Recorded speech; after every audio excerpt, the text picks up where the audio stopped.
तो गाइस आज मैं एक्सप्लेन करूंगा मार्शल नर्स सीजन 12 एपिसोड 51 को।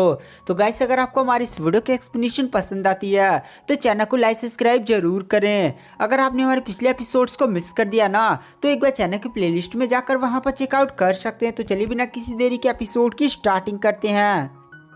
तो इस एपिसोड की स्टार्टिंग में हमें लिंगडोंग और मिस्टर डाउ को दिखाया जाता है, जहां पर जो लिंगडोंग होता है वो मिस्टर डाउ के साथ हेवनली केव में अपनी कल्टीवेशन करने के लिए जा रहा ताकि जो लिंगडोंग है वो अपनी मेंटल पावर की कल्टीवेशन को ब्रेक थ्रू करके सिंबल ग्रैंड मास्टर लेवल तक पहुंच सके। वहां पर जो मिस्टर डाउ होते हैं वो लिंगडोंग को रास्ते बताते हैं। लिंगडोंग, मैंने तुम्हारे बारे में सुना कि तुमने फोर्ट टाइटन पैलेस नाम का पूरा बीस्ट और रीजन को यूनाइट किया है और टाइगर 7 उसका इस समय लीडर है। तो चलो तुम कल्टीवेशन के लिए इस समय एकांत में जा रहे हो हेवनली केव में। तो मैं क्या करूंगा, सेलेस्टियल डीमन मार्टिन ट्राइब से कुछ पावरफुल कल्टीवेटर्स को उस फोर्ट टाइटन पैलेस में भेज दूंगा ताकि वो लोग जो भी वहां पर मुसीबत खड़ा करता है उसको वो से निपट सके। तो वहां पर जो लिंगडोंग होता है वो कहता है थैंक यू मिस्टर डाउ। उसके बाद गैस ऐसे बातें करते करते मिस्टर डाउ और लिंगडोंग दोनों ही हेवनली केव पहुंच जाते हैं। हेवनली केव में गाइस इस समय काफ़ी ज़्यादा भीड़ थी, बाहर ही भीड़ थी, अंदर नहीं। दरअसल सेलेस्टियल डीमन मार्टिन ट्राइब के लोग लिंगडोंग को बहुत ही ज़्यादा इज्जत भरी नज़रों से देखते हैं।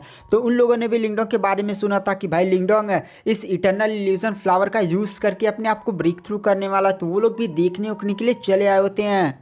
वहीं पर पैट्रियाच भी होते हैं, साथ ही साथ फर्स्ट एल्डर झूली भी होते हैं, वो लोग भी हेवनली गेट के सामने ही खड़े होते हैं। वहाँ पर जो लिंगडोंग होता है वो भी जाकर पहले पैट्रियाच और एल्डर झूली को ग्रीट करता है। फिर गाइस वो लोग लिंगडोंग से कुछ बातें करते हैं और फिर वहाँ पर जो एल्डर छूली होते हैं वो लिंगडोंग से बताते हैं लिंगडोंग अंदर जो भी हेवनली केव में इमोस उमोस का लफड़ा था ना, हमने वो सारी प्रॉब्लम्स को सॉल्व कर दिया है। अब तुम अंदर जाकर बढ़िया से कल्टीवेशन कर सकते हो, वहाँ पर तुम्हारे लिए बहुत ही ज़्यादा अच्छी खासी रिसोर्सेज भी मौजूद हैं। तो वहाँ पर जो लिंगडोंग होता है वो कहता है थैंक यू। उसके बाद गाइस जो लिंगडोंग होता है वो हेवनली केव गुफा के अंदर चला जाता है। हाँ, बाकी लोग बाहर ही थे ताकि अंदर लिंगडोंग को डिस्टर्ब ना किया जा सके। तो वहाँ पर जो पैट्रियाच होते वह कहते हटाओ हटाओ जल्दी से भीड़ हटाओ। तो वहाँ पर बाकी एल्डर्स मतलब जो नॉर्मल बंदे थे उनको हटा दिया जाता है। केवल मेन एल्डर्स ही गुफा के सामने थे ताकि अगर लिंगडोंग को कोई भी मदद की जरूरत पड़े तो वो लोग पहुँच जाए झटाक से।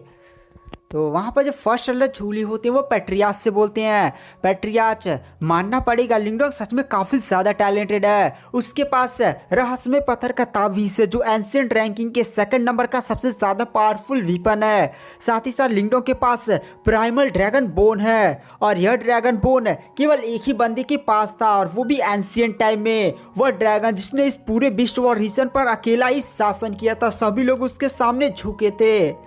तो वहाँ पर पैट्रियाच भी बोलते हैं हाँ सच में लिंगडोंग काफ़ी ज़्यादा टैलेंटेड है। फिर वहाँ पर जो फर्स्ट एल्डर झूली होते हैं वो पैट्रियाच से बोलते हैं पैट्रियाच, लिंगडोंग उन इटर्नल इल्यूजन फ्लावर का उतना सारा बड़ा स्टॉक यूज़ करने वाला है। एक ही फ्लावर के सामने अगर एक वर्ल्ड स्टेज का कल्टीवेटर चला जाए तो वो फ्लावर उसको अनंत निद्रा में भेज सकता है। आप समझ रहे हैं ना कितना ज़्यादा खतरनाक वो चीज़ है। और लिंगडोंग उतना ज़्यादा भयानक चीज़ लेकर एक साथ कल्टीवेशन करेगा, कहीं उसके साथ कुछ हो ना जाए और हम लोग तो बाहर हैं। तो वहाँ पर जो पैट्रियाच होते हैं वह कहते हैं अरे झूली तुम चिंता मत करो, दरअसल हमारे जो सीक्रेट एल्डर हैं जो गुफा के अंत में हैं, मैंने उनको इन्फॉर्म कर दिया है कि थोड़ा सा लिंगडोंग पर ध्यान रखे और कुछ भी गड़बड़ हो तो उसे बचा लें। तो वहाँ पर झूली कहते क्या हमारे सीक्रेट एल्डर सच में लिंगडोंग पर नज़र रख रहे हैं। वहाँ पर पैट्रियाच हमें सिर हिलाते हैं। Guys secret Elder celestial demon Martin tribe के सबसे ज़्यादा पावरफुल कल्टीवेटर है। आप लोग सोच रहे होंगे कि आखिर इमोस के हमले में वो बाहर क्यों नहीं आए। तो गाइस वो सेलेस्टियल डीमन मार्टिन ट्राइब के सबसे ज़्यादा सीक्रेट एल्डर है, उनके बारे में केवल पैट्रियाच और बाकी इंपॉर्टेंट एल्डर को ही पता है। और आई थिंक उन्होंने सोचा होगा कि जब मामला एकदम बिगड़ जाएगा तब वो बाहर आएंगे, क्योंकि गाइस अगर वो बाहर आकर नहीं लोग छुपाना चाहते हैं तो आई थिंक ये लोग भी छुपा ही रहे होंगे उनके बारे में। फिर गाइस हेवनली केव गुफा में हमें एक केव का सीन दिखाया जाता है जहाँ पर लिंगडोंग कल्टीवेशन करने के लिए आया होता है। इस गुफा में काफ़ी ज़्यादा अच्छी खासी स्पिरिचुअल एनर्जी भी होती है। तो वहाँ पर लिंगडोंग कल्टीवेशन की मुद्रा में बैठ जाता है और फिर रहस्यमय पत्थर तक के तावीज़ को बुलाता है। रहस्यमय पत्थर का तावीज़ वहाँ से बाहर निकलता है और फिर लिंगडोंग से बोलता है हाँ लिंगडोंग तैयार हो ना। वहाँ पर लिंगडोंग बोलता है हाँ। उसके बाद जो लिंगडोंग होता है वो अपने पास से उन बक्सों को निकाल लेता है जिसके अंदर इटर्नल इल्यूजन फ्लावर होते हैं और फिर उन बक्सों को लिंगडोंग खोल देता है। वहां पर टोटल 90 फ्लावर बाहर निकलते हैं। तो वहाँ पर जो रहस्यमय पत्थर का तावीज़ होता है वह कहता है लिंगडोंग, यहाँ पर मैं दरअसल मैं इटर्नल इल्यूजन फ्लावर्स का यूज़ करते हुए पहले इसको प्यूरिफाई करूँगा और फिर इसको एनर्जी को और इस एनर्जी से परगेट्री बनाऊंगा। तुम परगेट्री के बारे में कंफ्यूज हो चुके होगे, तो चलो मैं इसको एक्सप्लेन कर देता हूँ। दरअसल जो परगेट्री है ना, उसका यूज़ मेरे गॉड लाइक कल्टिवेटर मास्टर किया कर सकते हैं। हाँ, मेरे पास उतनी ताकत नहीं है, ना है उनकी जितनी क्षमता है कि मैं वो जैसा सेम बनाते थे वैसा बना पाऊँ, लेकिन एक हल्का फुल्का क्लोन बना सकता हूँ जिसमें अगर तुम कल्टीवेशन करोगे ना तो काफ़ी ज़्यादा बढ़िया होगा। और मैं इस फूलों के एनर्जीज का यूज़ करते अपनी पावर को थोड़ा सा बढ़ाऊँगा, क्योंकि इस रहस्यमय पत्थर का तावीज़ बहुत ही ज़्यादा घायल है, वो अपनी पावर्स का ज़्यादा यूज़ नहीं कर सकता, इसलिए वो फूलों को पहले प्यूरिफाई करेगा और फिर उसके अंदर से एनर्जी निकाल कर ये पूरा परगेट्री बनाएगा। और ये जो परगेट्री है ना, वो समझो एक अलग सा ही डायमेंशन है जहाँ पर केवल तुम्हारी मेंटल पावर से बनी हुई सोल जाएगी, जहाँ पर तुम्हें बहुत ही ज़्यादा खतरनाक लेवल का कल्टीवेशन करना होगा। अगर तुम वहाँ पर जितने भी लेवल्स हैं उसको पास कर लेते हो ना, तो तुम बहुत ही आसानी के साथ अपनी मेंटल पावर को सिंबल ग्रैंड मास्टर लेवल तक पहुंचा सकते हो। और गाइस, अभी तक हमने ऐसे किसी भी कल्टीवेटर को नहीं देखा जिसकी mental power symbol grand master level तक पहुंच चुकी हो। यानी गाइस, आप समझ सकते हैं ये चीज़ कितनी ज़्यादा भयानक और कितनी ज़्यादा रेयर होती है। तो वहाँ पर जो लिंगडोंग होता है वो रहस्यमय पत्थर के तावीज़ से पूछता, अच्छा जो अंदर टेस्ट होगा परगेट्री के अंदर वो कैसा होगा? तो वहाँ पर रहस्यमय पत्थर का तावीज़ बोलता है, मेरे को भी कोई आइडिया नहीं है, सबके लिए अलग अलग होता है, लेकिन अगर तुम उसे पास कर गए ना तो भाई पक्का है तुम्हारा लेवल अप हो जाएगा, तुम्हारी बॉडी के अंदर बहुत ही ज़्यादा भयानक पावर आ जाएगी। तो वहाँ पर जो लिंगडोंग होता है वह कहता है तो ठीक है। तो वहाँ पर रहस्यमय पत्थर का तावीज़ बोलता है कल्टीवेशन की मुद्रा में बैठो। और फिर गाइस, जो रहस्यमय पत्थर का तावीज़ होता है ना, वो अपना प्रोसेस चालू कर देता है, फूल उल की एनर्जी को ऐसे एब्जॉर्ब करता है। फिर लिंगडोंग को उस सारी फूलों की एनर्जी से कोई परगेट्री के तैयार करता है। लिंगडोंग की जो मेंटल पावर की जो बनी हुई सोल वोल होती है वो उस दुनिया में चली जाती है। यहाँ पर मैंने ज़्यादा प्रोसेस को एक्सप्लेन नहीं किया है। और गैस, फिर हमें परगेट्री यानी मेंटल पावर वाली उस दुनिया को दिखाया जाता है जहाँ पर जो लिंगडोंग होता है ना, वो अपने आप को देखता है। वह एक बहुत ही ज़्यादा बड़े रेतीले मैदान में खड़ा होता है, आसपास कुछ भी नहीं होता है। लिंगडोंग देखता है, अरे ये क्या बात हुई? और फिर लिंगडोंग एक बार अपने आप को महसूस करता है। दरअसल लिंगडोंग को इस दुनिया में ऐसा महसूस हो रहा है ना कि उसके पास कुछ भी कल्टीवेशन है ही नहीं। जैसे नहीं, उसने शुरुआत में जब कल्टीवेशन सीजन 1 में स्टार्ट किया था तो नॉर्मल बंदा था, एकदम लिंगडोंग को वैसा ही महसूस हो रहा होता है। ना ही उसे अपनी बॉडी में कोई मेंटल पावर फील हो रही होती है, ना ही कुछ स्पिरिचुअल पावर फील हो रही होती है। जैसा वो एकदम नुबड़े एकदम स्टार्टिंग से सब कुछ शुरू कर रहा है, ऐसा फील हो रहा होता है। और लिंगडोंग वहाँ पर अपनी पावर्स को यूज़ करने की भी कोशिश करता है, कुछ होता नहीं है। लिंगडोंग कहता है, अरे भाई ये किस जगह पर मैं गया, यहाँ पर तो मेरी कुछ पावर और चल ही नहीं रही है।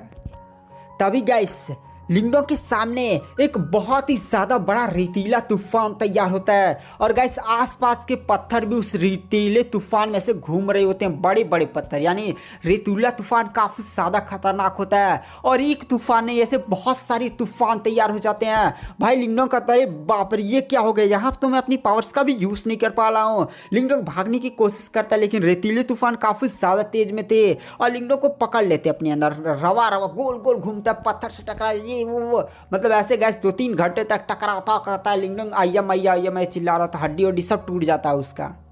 और फिर 2 घंटे बाद रेतीले तूफान शांत हो जाते हैं। लिंगडोंग जमीन पर गिरा हुआ था, इतना ज़्यादा उससे अपने शरीर में दर्द महसूस हो रहा था ना कि जैसे मतलब उसे अपनी बॉडी में एक तो उसकी कल्टीवेशन नहीं थी, एकदम सब शुरू से था और एकदम उसको रेतीला तूफान में फंसकर हड्डी वड्डी टूट गई थी। लिंगडोंग मतलब 1 घंटे तक आराम से रेतीले तूफान में लेटा रहता है और फिर लिंगडोंग की बॉडी अपने आप ही जैसे नहीं होती है, दर्द थोड़ा सा कम हो जाता है, लमसम 80% दर्द खत्म हो जाता है। और तभी गाइस, वहाँ पर लिंगडोंग को एकदम सर्दी महसूस होने लगती है। वहाँ पर लिंगडोंग आसपास देखता रहता, भाई ये क्या हो गया? और फिर देखता है कि आसपास पूरा ऐसे बर्फ़ बन चुकी है, बर्फ़ का रेतीला तूफान आ रहा है। वहाँ पर ठंडी वंडी लगती है। मतलब लिंगडोंग लगातार 2 महीने तक ऐसे कष्ट आता रहता। अलग अलग प्रकार के टॉर्चर होते हैं, जैसे जेल में टॉर्चर, ठंडे पानी में, गर्म पानी में, और रेतीले तूफान में पत्थर पर सर लड़ा रहा। ऐसे लिंगडोंग को लमसम 2 महीने हो जाते हैं और लिंगडोंग लगातार टॉर्चर पर टॉर्चर हुआ जा रहा था। उसके सामने कुछ था ही नहीं, एकदम चला ही जा रहा था दर्द सहते सहते, लेकिन भाई कुछ हो ही नहीं रहा था। लिंगडोंग अपने रास्ते में केवल अंतहीन दर्द ही पा रहा होता है। और गाइस फिर ऐसे 1 साल, 2 साल, 3 साल, 4 साल, अब टोटल 5 साल हो चुके थे। 5 सालों में लिंगडोंग हर रोज अंतहीन दर्द सह करता।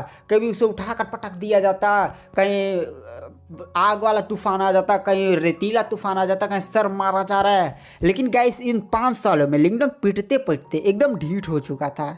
यानी ढीठ का मतलब यह कि अब लिंगडोंग के सामने तूफान आ जाए, भाई आराम से बैठा रहता था, उस पर तूफान उफान का कुछ असर ही नहीं होता था। इतना ज़्यादा पिटते पिटते भाई का शरीर समझे काफ़ी ज़्यादा कठोर हो चुका है। और हाँ गाइस, जो बाहर का टाइम है और जो अंदर का टाइम है वो अलग अलग है। आप लोग को हो सकता है कि जब लिंगडोंग यहाँ से बाहर निकले तो 1 महीना 2 महीना हुआ हो, लेकिन यहाँ पर 5 साल दिखा दिया है, तो ऐसा कन्फ्यूजन हो सकता है। लेकिन दोनों का अलग अलग टाइम है। अब गाइस लिंगडोंग टाइम भी गिनना छोड़ चुका था कि भाई इतना ज़्यादा रोज़ पीट रहा था रोज़, लेकिन अब उसका बॉडी एकदम समझिए इससे कुछ फ़र्क नहीं पड़ रहा था। कोई भी तूफान आ जाए आराम से वो बंदा बैठे रहता था। और वहाँ पर जो लिंगडोंग होता है, अब भाई उसे इन 5 सालों के बाद अपनी बॉडी में काफ़ी ज़्यादा भयानक पावर्स महसूस हो रही होती है। और ये पावर कोई कल्टीवेशन पावर नहीं होती है, बल्कि पिटते उठते जो शरीर उसका हष्ट पुष्ट हुआ होता है ना, वो मेंटल पावर वाला शरीर, वो लिंगडोंग को महसूस हो रहा था। ऐसा लग रहा था कि लिंगडोंग एक मुक्का मारेगा पूरा, ऐसे जो इस समय वह जिस रेगिस्तान में खड़ा है वो रेगिस्तान ही एकदम तहलका मच जाएगा। फिर कहीं अगर वो आइस वाले एरिया में जा रहा था, आइस वाला एरिया ही टूट फूट जाएगा।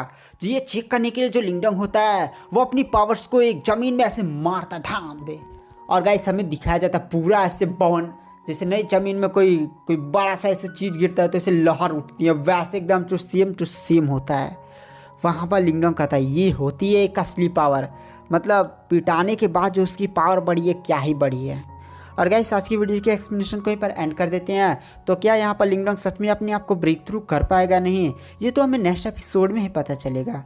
तो वीडियो पसंद आई हो तो चैनल को लाइक सब्सक्राइब जरूर करें। Thank you, bye bye.